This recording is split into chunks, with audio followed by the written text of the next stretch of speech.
With 30 million people in Britain holding 83 million credit, charge, switch and store cards, it's not surprising that plastic card crime is high and rising.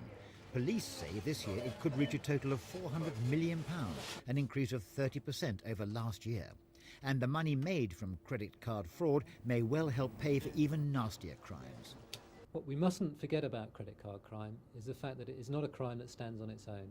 The card has to be stolen in the first place. It can be stolen by a number of means, ranging from simple theft to street robbery, to where people get hurt, to where people sustain serious injuries just for the sake of stealing the credit card, which represents a sizable sum of money to the thief. Certainly there are, I know of, links between credit card crime and the drugs trade.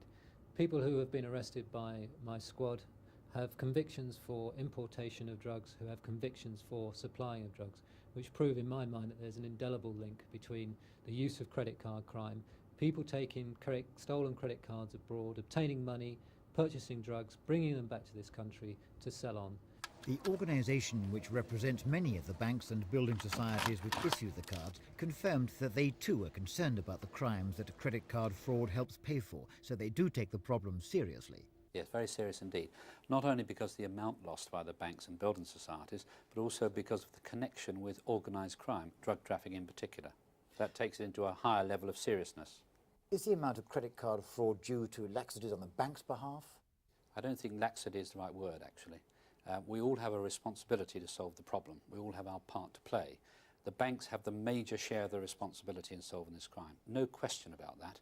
That is why they have committed £500 million over the next 3 years. But they need help. They need help from the customers, the police, the retailers, all of us in this together. In particular, the association wants retailers to train staff to be more vigilant in spotting phony credit cards. These two MasterCard globes don't overlap on this one, for instance.